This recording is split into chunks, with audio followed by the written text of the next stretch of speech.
São dois textos que, por coincidência ou não da seleção, eles são textos que eles inventam uma expressão de certa forma, né? A envelhecência literalmente é inventada, e essa crônica do popular, ninguém depois dela jamais conseguiu ler a palavra popular do mesmo jeito, sem rir, sem lembrar da crônica.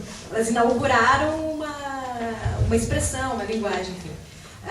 Eu queria saber de vocês, assim, se essa situação, assim, quando a crônica, por algum acaso, né, acaba tendo uma perenidade maior do que é pretendida inicialmente, se esse é o grande gol do cronista, ou que outro grande prazer vocês sentem com a publicação, com o retorno, principalmente o retorno dos leitores, assim, qual é o grande golaço do cronista?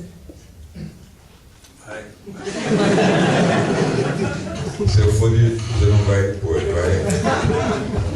Vai, se livra. Esse negócio de escrever crônica é muito interessante. Eu perguntei hoje pelo jornal para ele que hora que era o orgasmo. Se é a hora que ele tinha ideia de escrever, se é a hora... Depois você explica o teu orgasmo. E ele falou que nunca teve orgasmo. Na crônica, evidentemente. Mas eu pelo menos, eu nunca tenho muita ideia da repercussão que pode ter uma crônica, não é? Mas eu tenho um certo orgasmozinho quando eu tenho a ideia. É o momento mais supremo para a crônica, ou para um livro, ou para um filme, ou para qualquer coisa, né? A ideia, porque a ideia é uma coisa louca, absurda, que ela tem 3 segundos, né? Ela vem aquela ideia. Eu estava com o Ziraldo agora, há uma semana atrás, em Brasília, a gente estava andando junto, conversando, e falou, caiu a ficha, é uma ideia, e só procurando um papel que escreveu, né? Com uma alegria muito grande, somente ter uma ideia aos 80 anos, né? É mais valiosa, eu gravo as minhas ideias, né?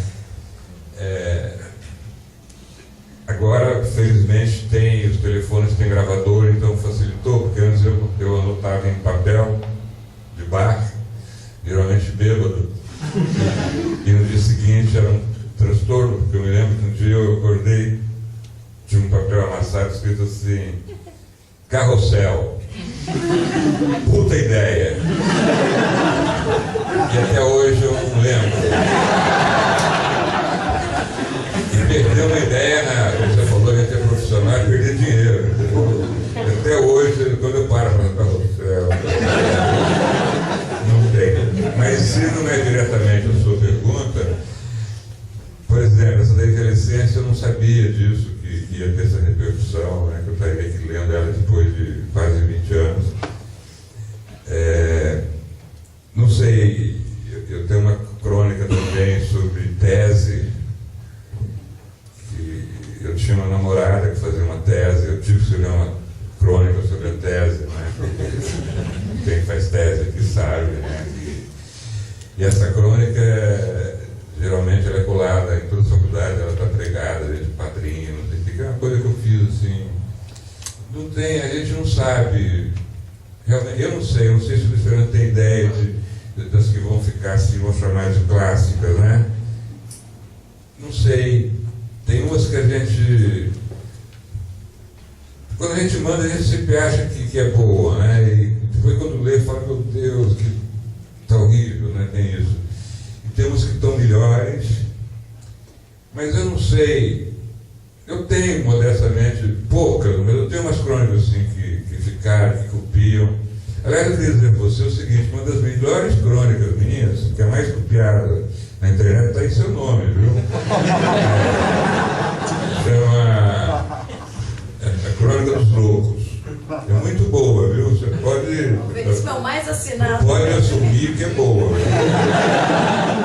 Mas é muito boa. Eu passo a palavra para você agora. Não sei se você tem noção disso. Bom, a gente, obviamente, sempre gosta quando uma crônica tem repercussão, né? As pessoas gostam e comentam. Mas é difícil a gente prever que uma crônica vá ter uma repercussão maior do que outra. Geralmente não coincide o gosto caso do cronista, com o gosto público. Né? Tem crônicas minhas que eu acho muito boas que ninguém dá bola. Mas essa questão do texto na internet, que o Mário falou, é um problema, né? Não chega a ser um problema, mas é uma coisa que... Não, chega sim, chega. Chega, depois eu conto uma história. Chega. Tá bom. Porque tem várias crônicas que eu na internet para minha assinatura, né? Assim, tem da Mata Mineiro, do Jamor e tal. E não há o que fazer, tem que se resignar. Tem algumas crônicas que são Exato, porque ser bom. que seja boa, né? Eu já recebi vários elogios do crônicas. Agradeci. E teve uma crônica chamada Quase, que andou circulando por aí com a minha assinatura, que era uma crônica até bastante boa. Eu recebi vários cumprimentos. Até uma senhora veio falar comigo uma vez. Disse: olha, nunca gostei muito do que você escreveu. Essa crônica é sensacional. E esse texto Quase teve uma carreira até internacional. Primeiro ele foi utilizado num grupo de Minas Gerais que tinha me convidado para ser paraninfo na turma. Eu não pude ir, mas eles quiseram fazer uma homenagem a si mesmo e publicaram uma crônica minha. E era Quase. Outra vez no Salão do Livro de Paris, uma senhora brasileira veio falar comigo e disse: olha, publiquei aí um livro com autores brasileiros, tradução francesa, Clarice Lispector, Carlos Monte Andrade, e incluiu um texto seu. Adivinha qual era o texto? Cresce, daí crescesse como é bacana. Eu fui a primeira feira de uma cidadezinha muito pequenininha, perto de Tuiutaba, São Joaquim da Barra, e a prefeita me ligou pessoalmente convidando, porque eu morei lá quando tinha 3 anos com meu pai, evidentemente, e era a primeira feira, e eu entrei, fizeram um todo na praça, eu entrei de braço dado com a prefeita, e ao lado dela o marido, que era ex-prefeito, sendo aplaudidos, e eu olhei para o palco, para onde caminhava, tinha uma frase imensa, assim, da Adriana Falcão, e adicionado embaixo, assim, Mário Prata. E eu, o que eu faço agora? Né? E era uma frase bem caprichada, foi mandada fazer em Ribeirão Preto, com as letras certinhas, aquele negócio todo, né? Falo ou não falo, né? Foi até a prefeita que escolheu. Se vocês entrarem no Google, tem pensamentos de Mário Prata, nenhum daqueles pensamentos é meu. A maioria é da Adriana Falcão, que é ótima. Os pensamentos da Adriana Falcão são maravilhosos. Isso porque eu escrevi uma crônica falando desses pensamentos da Adriana, e um dia alguém falou: a produção aqui é uma bosta, tiraram do Mário Prata só os pensamentos dele.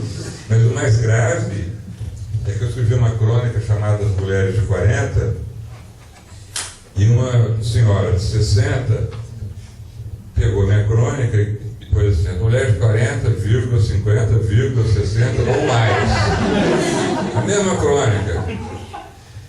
E nós também, plena envelhecência, sabendo que muda, né? De 40 para 50, para 60, para 70, muda. E como é que vai fazer? Até que uma lá, não sei, de 70 ou mais, 60 ou mais, resolveu fazer aquela coisa que eu não sei como é que faz, de pôr fotos, ilustrar a crônica e pôr uma música dos Beatles por trás. E para não ter problema, ela ilustrou com fotos de mulheres de 60, 70 anos, americanas, todas loiras, várias Edis Camargo, assim, com os maridos de cabelo branco azul, e botou aquilo na internet. Eu recebi aquilo, mas ninguém sabe. Porque manda para todo mundo, você acaba recebendo, né? Recebi aquilo, achei até engraçado, tá bom. Aí 3 associações, ou ONGs, sei lá o quê, dos direitos humanos dos negros, vieram para cima de mim com uma ferocidade horrível. Como é que... Eu achava que as mulheres de 40, 50, 60 ou mais no Brasil não tinha nem mulata. Eram todas nórdicas. Agora, como é que eu vou explicar um negócio desse? Para quem? Entendeu? Então, tem problema e acho que vai ter cada vez mais, porque não tem... Eu também peguei uma dessas crônicas boas, com o meu nome, muito boa. chamava-se então desliga não, então cancela. Muito bem escrita. Como você não tá sabe falando? de quê? Não, essa aí eu fui atrás do cara. minha, né? Era tua, não. Eu descobri era de um garoto de Porto Alegre que estava preocupadíssimo também, que tinha um site, estava lá o nome dele, eu descobri. Ele estava preocupado, está querendo falar comigo, porque ele não sabe como é que virou. Mas era muito boa, quando você está falando assim com o patinho, com esse negócio, não está resolvendo, eu falei, então cancela. Não, mas temos um plano aqui e tal, né? Era muito boa. Só que ele metia o pau em umas 10 multinacionais, eu fiquei com medo de ser processado. Eu tenho medo. Eu tive uma experiência assim também, uma crônica que andou circulando, que chamava Diga Não às Drogas. Só que as drogas eram as duplas sertanejas. Boa! E eu fiquei... Mas era muito agressivo. Não, eu terminava dizendo assim, não confie, eu não compre nada de nenhum cantor de Goiânia. Eu recebi várias cartas evaporadas de Goiânia. Até nós tivemos agora em Goiás, eu estava com medo que tivesse que eu fosse pessoa não grata dessa crônica. Se fosse uma armadilha, o convite era uma armadilha. Não, essa aí eu vi que não era sua. Eu vi que não era sua porque eu falei, eu não tenho esse conhecimento de dupla. Ninguém na casa dele tem uma cara sua. Como tem uma sua também, falando mal do BBB, e na segunda linha assim, e ainda vem aquele babaca do Pedro Bial. Jamais, né? Essa foi um sucesso danado. Foi muito bem, muito boa. A gente está bem, viu? Estamos bem. E vocês ainda têm, assim, um pouco do romantismo de usar a crônica, de escrever uma crônica, achando que aquela crônica é uma voz, é uma palavra que precisa ser dita, um assunto que precisa ser abordado, às vezes de um ponto de vista não tão hegemônico, assim. O Cid Veríssimo faz isso muito, né? Uma das últimas que eu me lembro era sobre os crucifixos nos tribunais. Foi uma visão super ponderada, mas de um ponto de vista que não era o hegemônico, uma sensação de abrir espaço para um outro tipo de opinião e de discussão. Vocês ainda têm esse romantismo de que o texto no jornal ele pode fazer diferença? Não, no meu caso não. Eu acho que a gente muda, faz a cabeça de ninguém. A pessoa que concorda com você está predisposta a concordar. E quando discorda também já está predisposta a discordar. Quer dizer, eu acho que ele não faz muita cabeça dos outros. E isso é um ponto de vista da maturidade ou teve alguma época em que tu tinha essa fantasia de poder... Não, na verdade não. Eu comecei a publicar na época da ditadura, né, em 1969. Então a gente se cuidava das relações, como podia tocar e tal. Mas aí não tinha pretensão assim aquela história de usar as entrelinhas, de fazer uma crítica ao governo, uma crítica velada e tal. A gente tentava fazer, mas nunca assim conseguia, na verdade, né? Pensar que estava afetando o regime, a situação. Eu já tive pretensões de derrubar o governo nos anos 70, quando eu fazia Conseguiu, teatro. né? Caiu. Você sabe que um dia, quando tomou posse o Fernando Henrique Cardoso, fiz uma crônica, então por isso que eu conto essa história. Eu estava cobrindo para o Estadão, eu estava bem ali ao pé da rampa, e parecia um popular, que eu estava mais preocupado com a segurança dos caras falando assim, pelo relógio, uma segurança para o Fernando Henrique subir lá em cima, e tinha um que era o chefão. Aí o chefão, agora o Fernando Henrique chegou lá em cima e ele falou assim, conseguimos colocar o homem lá em cima. Foi o título da crônica, né? Aí eu falei para ele, qual é o seu nome? Eu falei, é o seguinte, foi só você não. Foi muita gente. Morreu muita gente. Se sacrificou, lutou. Então naquela época dos anos 70 eu era adolescente, pós-adolescente, digamos, né? E não era só eu, não, a minha geração toda, a gente tinha era uma coisa inata, né? Tá aqui o grande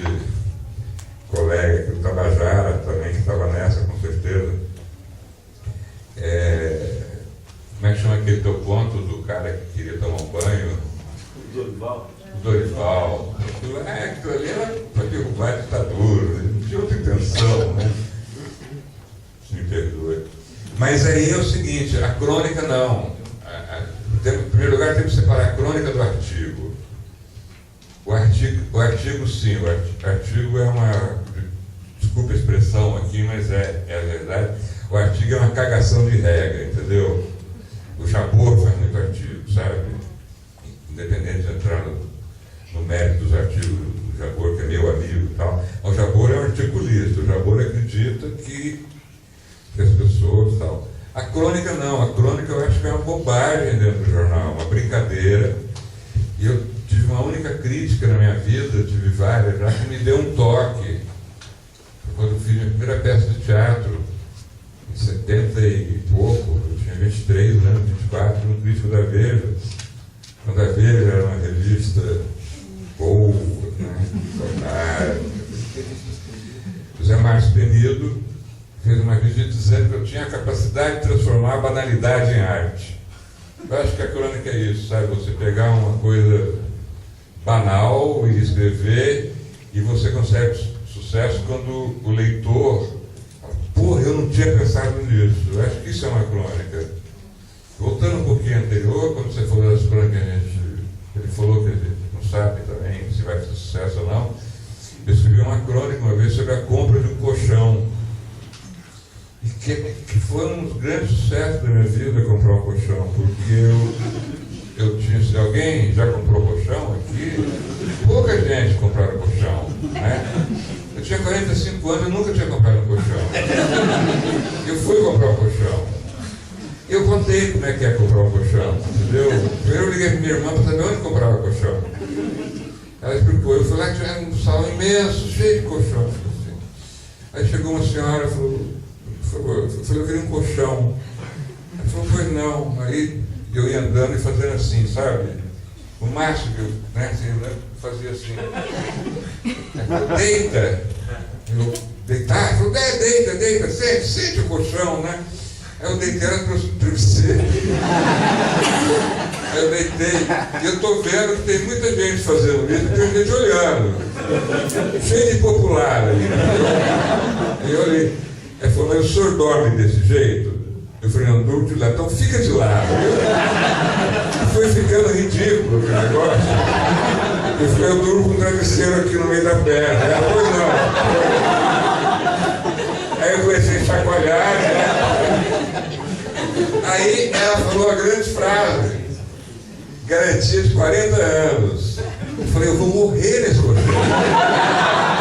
Eu estava comprando meu túmulo. Eu escrevi isso, né? Eu falava na rua. Não, e tem o pior não é comprar o colchão, é se desfazer do antigo. Porque você não põe no lixo, não cabe. Você põe ele lá embaixo pessoal vendo no estacionamento. Colchão manchado. Ele fica no estacionamento, lá embaixo, ele fica exposto à visitação pública no prédio dele uma semana, até ele buscar. E os caras vendo as manchas, rasgos, né? Comprar colchão é complicado.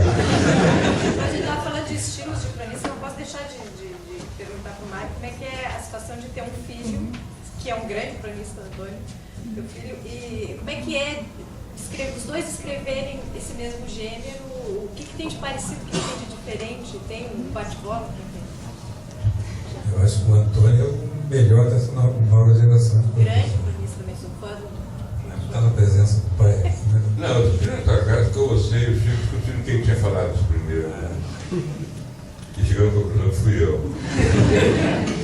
E o Chico, estou aqui na mesa, foi o segundo. Não, você foi o primeiro. Aliás, você nem sabia o nome dele. Falou, o filho do Mário Prata e tal.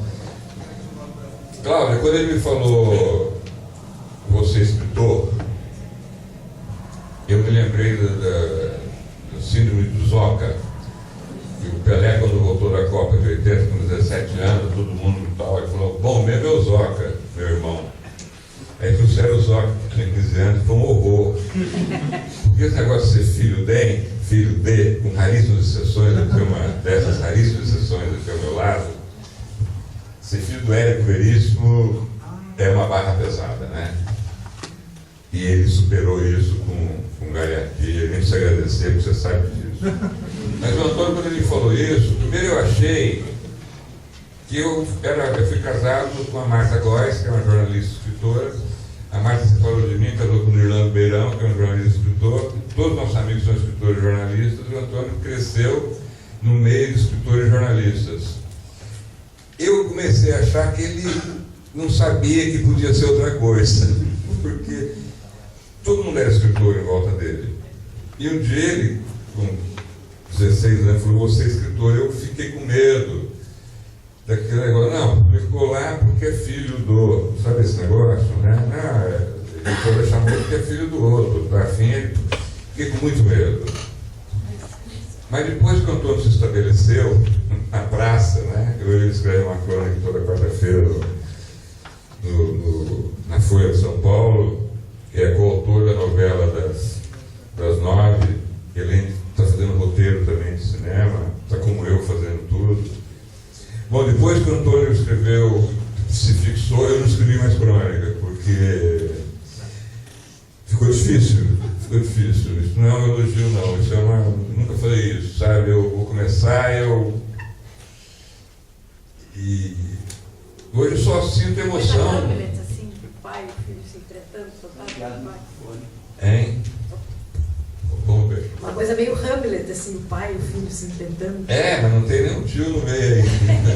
Mas mas aí quando eu vejo pessoas quase que eu falo do naipe, fala horrível, como Luiz Fernando, como Chico Buarque, elogiando, eu acho que não é uma coisa minha, não. Eu acho que o garoto deu certo.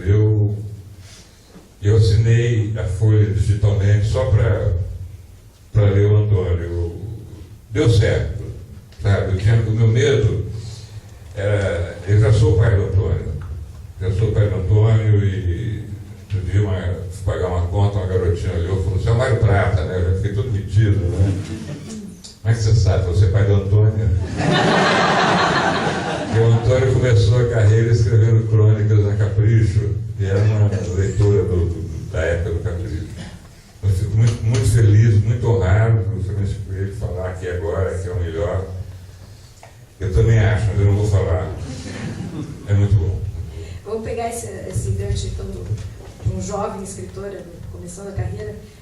Vocês que já são jovens há mais tempo e que têm essa longa carreira como escritores, a percepção de vocês assim, é de otimismo ou de pessimismo nessa via de mão dupla, assim, tanto para produzir, para escrever, quem quer escrever, quanto a percepção do público leitor brasileiro, né? Esse país está nesse momento que está mudando muito, assim. E como vocês viajam, vão a encontros literários no Brasil inteiro, qual é a sensação de vocês? Começando pelo Luiz Fernando.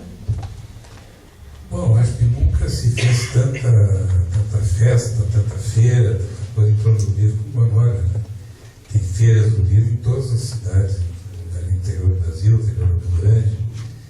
Eu vou muito, apesar de não ter nenhum talento para falar em público, eu sempre aceito quando me convidam para ir a escolas, né, para falar com a garotada e tal, e ver o que as professoras estão fazendo para criar um gosto pela leitura, né, encenando as peças, que é sempre muito, muito divertido. Né?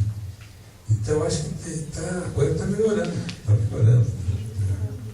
O livro está sendo promovido. É claro que continua sendo uma minoria que tem capacidade, né, e possibilidade de consumir literatura ou cultura de qualquer espécie. A ideia é 30%, vamos dizer assim, no país. Né? Mas eu acho que 30% é a população da França, né? Quer dizer, que dá para ter um certo otimismo. Eu também sou muito otimista, inclusive pelo começo que o Luiz Fernando falou, da quantidade de feira e a curiosidade do público de conhecer escritor. Isso é muito bonito. Crianças, sabe? As crianças estão tropeçando em livro, em feira do livro.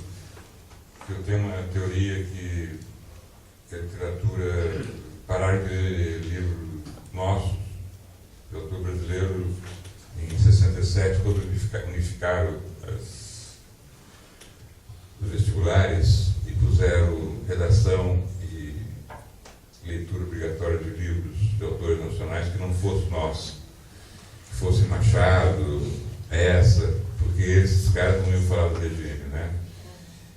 obrigar a garotada a ler esses livros chatos para quem tem 16 anos, muito chatos. Pegar uma relíquia do ESA com 16 anos deve ser uma tortura, né?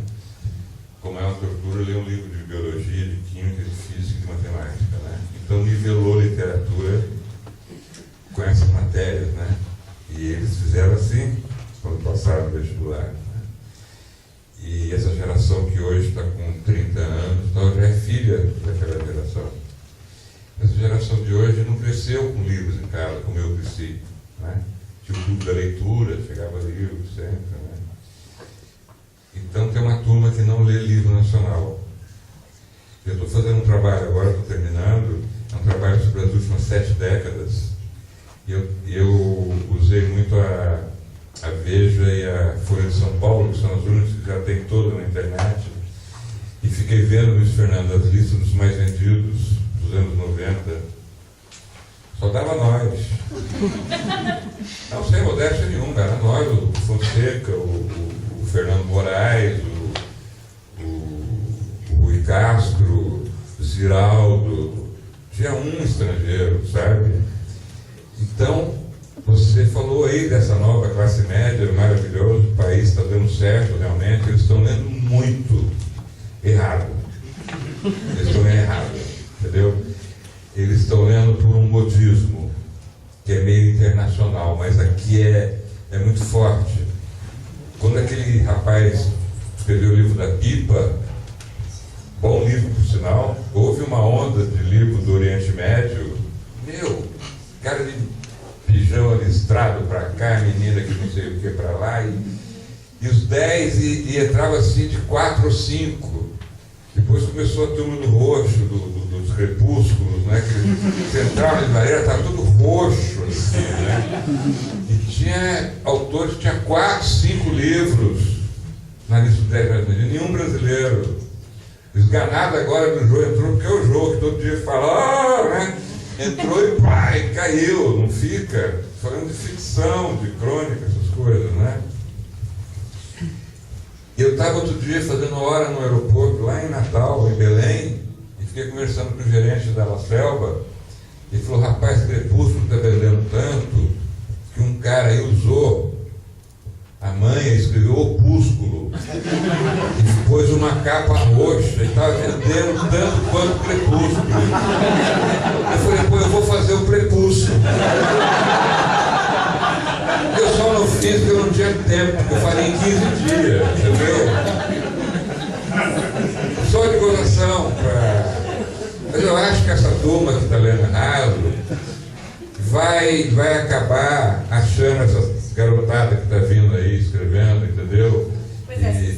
Está se lendo bem no Brasil. Brasil. Vocês acham que a literatura pode fazer esse caminho? Quer dizer, primeiro cria o hábito, e aí vai encontrando Isso. Acho que o importante é que o pessoal está entrando em livraria, pelo menos. É isso, a frase é essa. E outra coisa, por exemplo, falam muito mal do Paulo Coelho, eu queria falar, porque sempre pior que abre pergunta, tem alguém que pergunta, Paulo Coelho, então já vou falar com Paulo Coelho. Eu quero estar na Academia Brasileira de Letras, porque ele foi um dos maiores letristas que esse país já teve, junto com o Raulzito.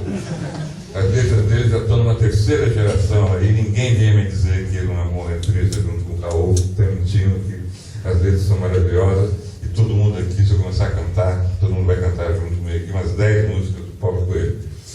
A literatura dele eu não vou discutir com vocês, porque mas o Paulo Coelho, ele um dia foi chamado pela nossa querida editora Objetivo, onde publicamos vários anos. Você acha que continua lá ainda, né? E a Isa e o Bob me chamaram lá. E a história do Paulo Coelho foi o seguinte: ele estava na Rocco, fez um sucesso, estourou, vendendo 400 mil exemplares e tal. Aí o Objetivo chamou, falou: quanto você quer para publicar, escrever 5 livros em 5 anos? Ele falou: quero $1 milhão e como é que você quer receber? Ele falou: quero receber $120 mil cada vez que eu entregar um livro. Aí eles fizeram a conta, não me sobrou 400 mil aqui. Então esses 400 mil só vou gastar em outdoor, em anúncio na Veja, em anúncio não sei onde, e quero ver as notas. Isso nos transformou, a mim, a ele, e aos escritores que vendem, meio jogador de futebol, começaram a disputar o passe da gente. Quando eu fiz um contrato com eles de 4 livros, quando eu terminei, eu tinha 2 editoras, tipo assim, para onde vai o Neymar. Não, Neymar não, Neymar é demais, Neymar é mais você. Entendeu? Eu sou o Arouca, vai. Vai o Arouca, né? Então, isso aí deu uma profissionalizada na nossa profissão. Desculpa a frase repetida, mas não era assim antes. Não pagavam pra gente antes, sabe? Escrever. Hoje pagam, né? A gente tem. E são vários autores, mas vários, né? Pagam menos para um, mais para outro. Tal. E devemos ir São Paulo Coelho. E cada vez que um livro passa 300 mil leitores, que eu acho que é a média de leitores que tem no Brasil hoje, no Uruguai é 4 vezes mais. Tem 3 milhões de habitantes.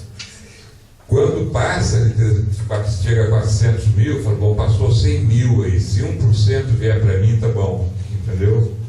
Então é legal, é o que o Luiz Fernando falou, as pessoas estão indo à livraria. Agora a livraria hoje não vira só livro, né? Mas estão indo à livraria e a garotada está indo à feira, isso é importante. Eu acho que o meu filho, meu filho comprou uma casa com 30 anos, eu comprei o primeiro apartamento com 52, entendeu? E o Antônio vive também de literatura, de escrever jornal, de fazer filme, de fazer palestra, sabe? O futuro é promissor. Com ou sem e-book, se for com e-book também tudo bem, não tem nada contra, mas eu não acredito no e-book, não. Falava no início que vocês têm em comum o fato de terem experimentado vários gêneros, assim. Eu queria saber de vocês se tem um tipo de livro, um tipo de literatura que vocês gostariam de ter feito e ainda não fizeram, se tem assim alguma coisa, um tabu de criação, né, algum limite que não foi transposto por qualquer motivo. Eu não. Ele me fez essa pergunta hoje, não 0 hora. Eu perguntei para o Márcio o que ele não tinha escrito ainda. Assim, bula de remédio, por exemplo. Porque ele já escreveu bula de remédio. Eu já escrevi várias coisas sobre bula de remédio. Eu acho que nós dois, tanto o quanto o outro, gosto muito de atuar em várias frentes, né, fazer muita coisa, fazer na própria crônica, fazer eventualmente uma crônica séria, outra bem humorada, e fazer teatro, escrever televisão. Então tudo é veículo, né, pra gente. Eu não tenho assim nada que eu ainda não fiz que eu gostaria de fazer. A gente já fez de tudo. Você ainda faz uns poeminhas maravilhosos, eu não consigo. Eu tenho o maior voz de poema, eu fico no inverno. Quando sabe que isso é a hora de poema, eu falo, puta, o cara ainda faz poesia, meu. Agora, poesia é completamente brincadeira, não tem nada. Brincadeira nada. O Machado também era ruim de poesia, então. Não é que as minhas são ruins, eu não faço. Eu acho o seguinte, que eu, por exemplo, eu acho que ele também pode falar, ele começou tarde. Eu não comecei tarde com livro, com livro eu comecei tarde, mas eu teve uma década que em 70, né, eu tinha 20 e poucos anos, eu fiz teatro, fiz 8 peças de teatro, depois fiz 5 filmes, depois fiz novela, na outra década, depois comecei a escrever crônica, depois comecei a escrever livro, titubeei ali nos 3 primeiros, aí resolvi fazer literatura policial e estou levando a sério, estou lendo muito, estudando e lendo não só em português, e em todas as línguas que eu sei ler, que é espanhol, estou lendo muito. Vou comprar livros argentinos que são mais baratos que aqui Quando é que vocês começaram em jornal? Assim? Quando é que vocês pararam de assinar jornalista e começaram a assinar escritor? Que tipo de desafio vocês fizeram para vocês ultrapassar esse limite? Olha, eu em ficha de hotel eu sempre fui jornalista. Eu me considero jornalista. É preciso ter coragem para ser escritor, né? Eu demorei para ser escritor, porque a pessoa, você escreve escritor, a mocinha olha para você assim, né? Até hoje, é verdade. Está se achando. Eu fui jornalista, agora eu fui escritor. O Antônio já foi escritor. Mas com maior tranquilidade. Chega, nem olha para a moça, escritor. Eu comecei em jornal, trabalhei muito com Samuel Weiner. Na última hora tinha um segundo caderno, chamado o H Revista, que fui editor, como você é editora hoje aqui do Zero Hora. E foi em jornal que eu comecei a escrever crônicas. Fazia dia sim, dia não, eu e o Loyola. Eu não sei como é que eu consegui escrever 3, 4 crônicas por semana, né? Só em Copa do Mundo mesmo, né? Na Copa do Mundo você sai na rua, você vê 10 crônicas na sua frente, sabe? A Copa do Mundo é o lugar mais fácil de fazer crônica, é a Copa do Mundo. Você desce pro saguão do hotel. Eu me lembro da última Copa, a gente até se encontrou em Paris, estava eu, o do Estadão era eu, você, o Chico, o Arque e o Médio Chico. E eu, o Chico e o Matheus andávamos muito juntos. E quando a gente viu uma coisa, o cara falou, é minha! Porque a gente via crônica na rua. A gente via, por exemplo, a gente viu no Sena. O Sena tem tem o rio, aí tem uma parte assim, meio torta, assim, onde chegava lá em cima, né? Os brasileiros fizeram um gato ali no poste, com uma churrasqueira, fazendo churrasco, tomando cerveja na beira do Sena. Com bandeira do Brasil. Aí chegou o guarda, o Matheus falou, e o Matheus estava enrolado com a bandeira americana, nós descemos, e os Estados Unidos tinham ganho do Irã, e os caras acharam que o Matheus era americano, descemos, aí veio um guarda. Agora, você não é motocicleta. O guarda acabou falando, tudo bem, mas desliga o fio. O churrasco, a cerveja rolou. Quer dizer, Copa do Mundo é uma beleza, né, pra crônica. Em Copa do Mundo eles querem até sobre futebol.